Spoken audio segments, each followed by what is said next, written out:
Olá, meus irmãos, a paz do Senhor Jesus. Aqui quem vos fala é o irmão Armstrong. Queremos louvar a Deus por mais esta oportunidade abençoada que Deus tem nos dado.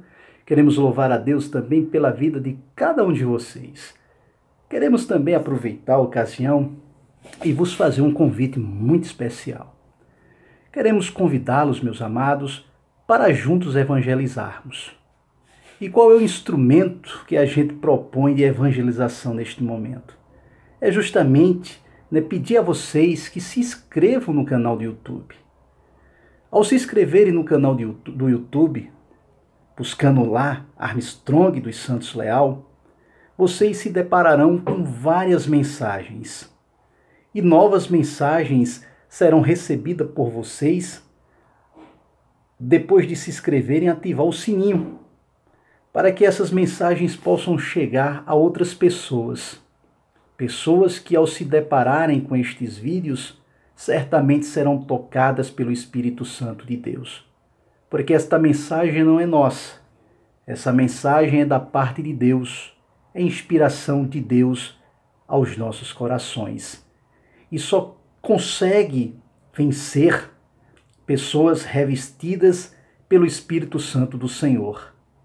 De forma contrária, as pessoas elas se autodestruirão, porque o homem sem Deus não é nada. Então nos procurem lá no YouTube, Armstrong dos Santos Leal, nos dê o prazer e a satisfação de tê-los como inscrito no nosso canal. Ative lá, como eu disse, o sininho, deixe seu like para mostrar para o YouTube que nossos vídeos eles estão sendo bem recepcionados pelos nossos amigos. Amém, meus queridos? Queremos, como eu disse, louvar a Deus por esta oportunidade. Vamos falar nesta ocasião de fé. Quando nós falamos de fé, a gente parte imediatamente para um conceito de fé trazido pela própria palavra de Deus. Conforme diz o escritor de Hebreus, capítulo 11, verso 1, ora, a fé é o firme fundamento das coisas que se esperam e a prova das coisas que não se veem.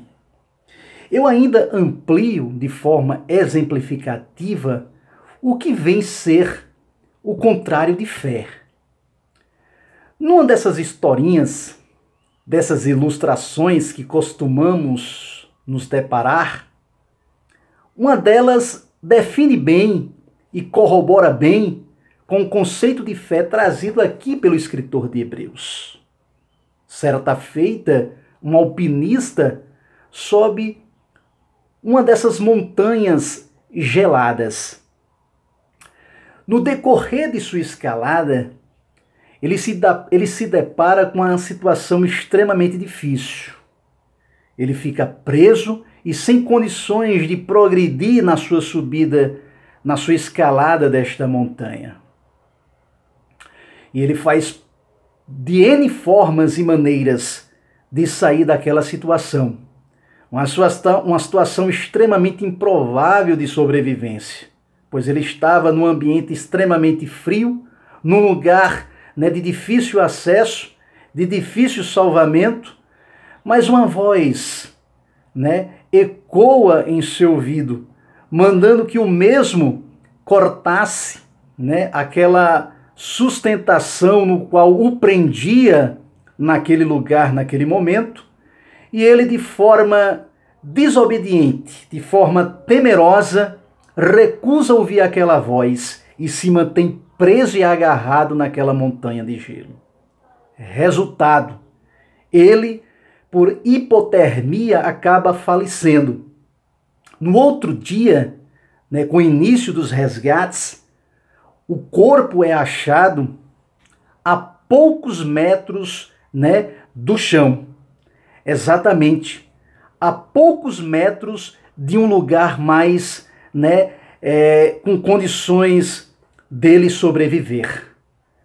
Já pensou, meus amados, se ele tivesse obedecido àquela voz, tivesse cortado aquela corda e tivesse ali se refugiado num lugar mais né, mais humanamente possível de salvamento, ele estaria vivo naquele momento e a sua vida teria sido resgatada e salva. De forma ilustrativa, a gente vê aqui, nessa situação, assim é o contrário de fé. A fé seria cortar a corda e obedecer àquela voz. Ele teria se salvado. Ele teria ali sido resgatado e a sua vida teria sido preservada. Mas a falta de fé foi a atitude que ele teve. A falta de coragem que lhe faltou naquele momento para cortar a corda, né? E naquele momento obedecer àquela voz e ser com certeza salvo daquela situação de perigo. Por isso que o escritor de Hebreus diz: é a prova das coisas que não se veem. Se ele tivesse a nítida certeza de que ele, ao cortar aquela corda de sustentação, a sua vida teria sido salva, indubitavelmente ele teria cortado e com certeza se salvaria. Mas a fé, o segredo da fé é justamente esse. Justamente é porque ele não sabia. Se ele tivesse assim executado, seria justamente um exemplo de fé. Fé para nós, meus amados, é a de Abraão. Por isso que ele é tido como herói da fé.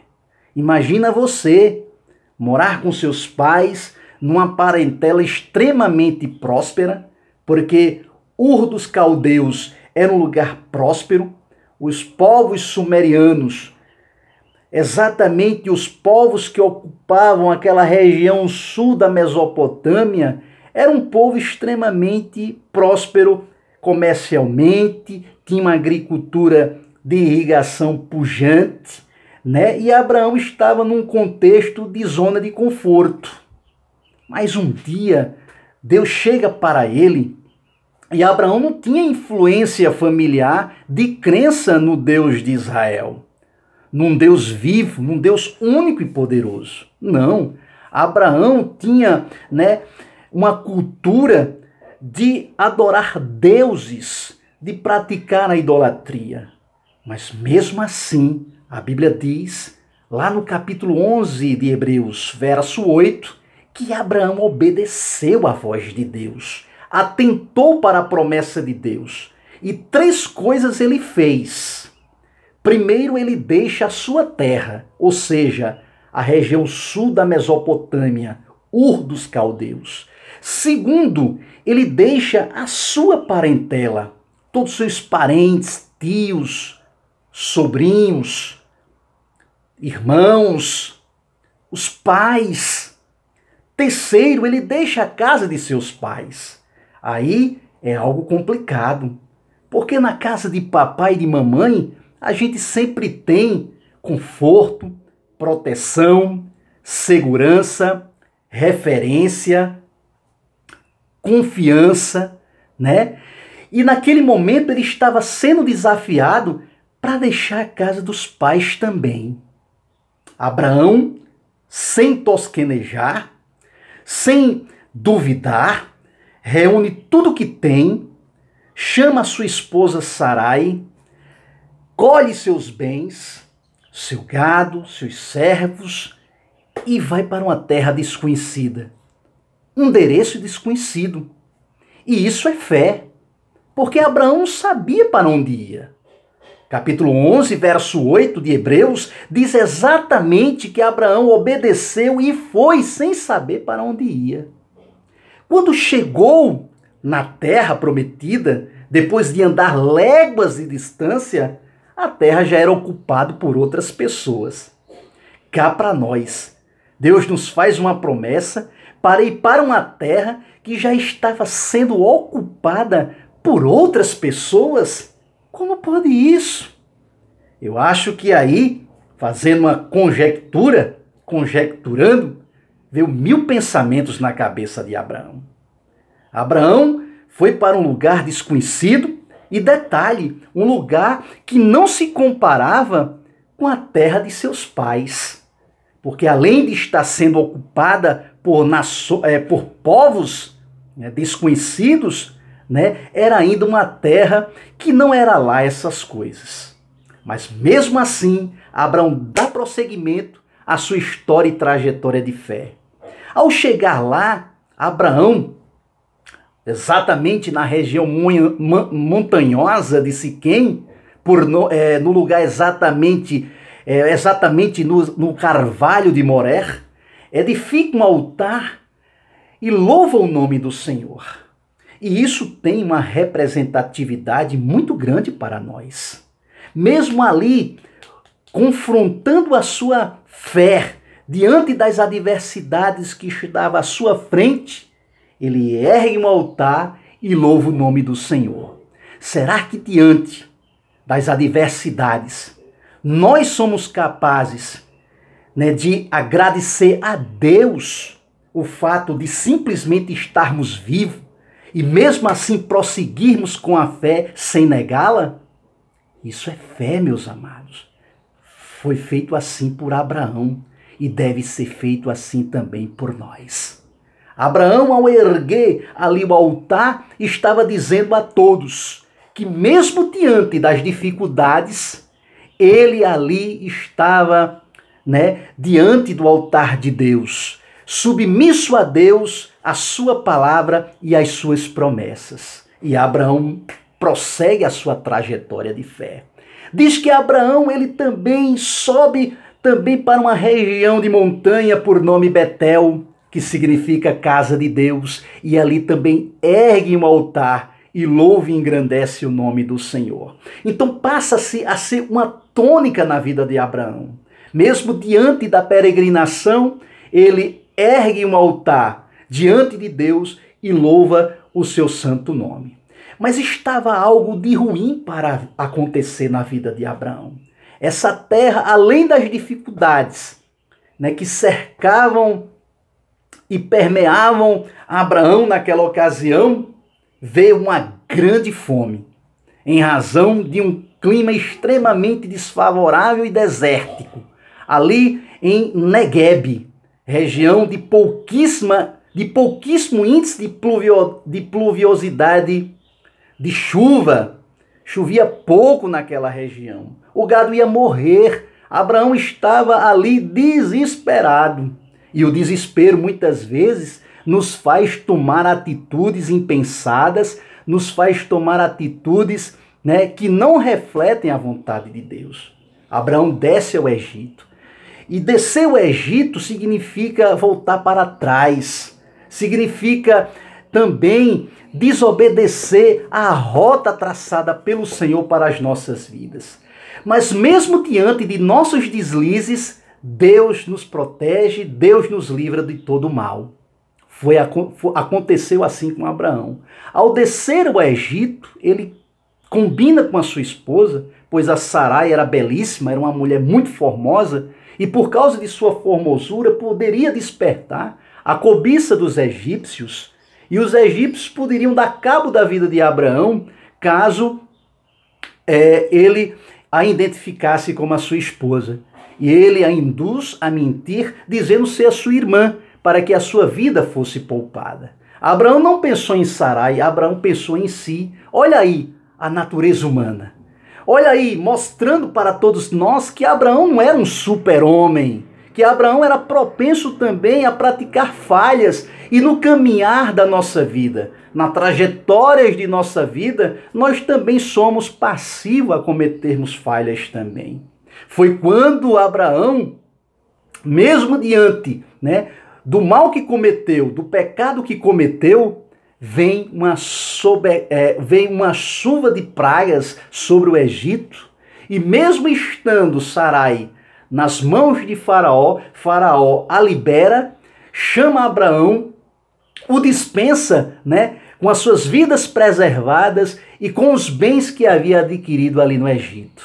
Mais uma vez, a provisão de Deus, mesmo diante de nossa fabilidade, mesmo diante de nossas falhas, mesmo diante de nossas culpas oriundas de nossos próprios pecados, Deus nos protege, nos honra e nos dá a provisão daquilo no qual estamos a necessitar naquele momento. Situação paralela, similar, acontece novamente, pois o cair é do homem, e repetidas vezes que o homem cai, Deus o levanta e Deus se mostra presente na vida dele. Abraão segue para Gerar e em Gerar comete o mesmo pecado. Induz Sarai a dizer que é sua irmã para que sua vida fosse poupada por Abimeleque, que dominava naquela região de Gerar. Mostrando mais uma vez que nós, pela misericórdia de Deus, somos erguidos quantas vezes nós cairmos, porque o Senhor em todas elas nos erguerá, nos levantará novamente. Não que pecar seja uma liberalidade nossa, mas é mostrando aí que nas nossas falhas, superabunda a misericórdia de Deus, transborda a vontade e a misericórdia de Deus nas nossas vidas. Então, meus amados, finalizamos esta mensagem dizendo para todos nós que a nossa história de redenção, ela se parece muito com a história de Abraão. Primeiro recebemos de Deus um chamado. Se nós vamos optar pela aceitação desse chamado, é uma escolha nossa, porque Deus nos fez com livre-arbítrio para escolhermos entre a sua vontade e a nossa própria vontade. Escolher a nossa própria vontade, talvez aos nossos olhos a priori, seja o melhor. Talvez se ache que ir pelo caminho da vontade de Deus seja o caminho mais comprido, mas saiba que ao tempo determinado, infinitamente melhor será a escolha do caminho traçado por Deus, indubitavelmente. E aquele que parecia ser o melhor, o final dele é de morte. Segundo, Abraão, ele teve que percorrer uma trajetória extremamente extenuante e longínqua para chegar no propósito de Deus. Assim também a trajetória nossa de fé. Quantos obstáculos ele encontrou pelo caminho, quantos desertos ele teve que enfrentar e atravessar para chegar no propósito de Deus. Certa feita, minha filha chegou para mim muito triste, preocupada, melhor dizendo, e dizendo que estava preocupada com os seus estudos, com uma das disciplinas, e eu a disse que o caminhar, a história de sucesso, ela é cheia de momentos difíceis também.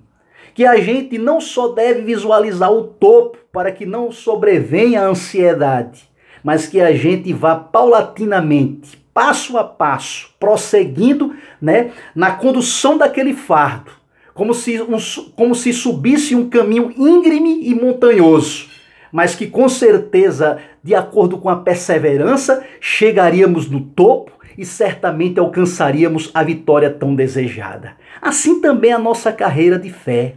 Às vezes dá vontade de desanimar, e entregar os pontos. Mas justamente nesta ocasião, recebemos de Deus o fortalecimento, porque quem nos chamou nos garante. E por fim, mesmo sendo um homem de fé, um homem com bastante fé, ele foi também passivo às mesmas falhas e paixões que nós. Isso demonstrando que para Deus usar alguém, ou se utilizar de alguém, ou chamar alguém, ele não chama um super-homem, um superdotado. Ele chama seres humanos falíveis e mortais para fazer deles uma grandiosíssima nação, como fez de Abraão. E isso aos 75 anos de idade, quando saiu de Harã, já bastante idoso. Preocupado com a sua descendência, achava que a herança ia ser depositada, transferida para um de seus servos, o Eliezer. Mas a promessa que Deus fez é que seria um filho biológico nascido dele que descenderia a nação de Israel, que culminaria na plenitude de Jesus Cristo, conforme é confirmado na história. E aqui, meus amados, ficamos com esta palavra, dizendo: tenham fé, porque sem fé é impossível agradar a Deus. Até o próximo vídeo, querendo Deus, em nome de Jesus.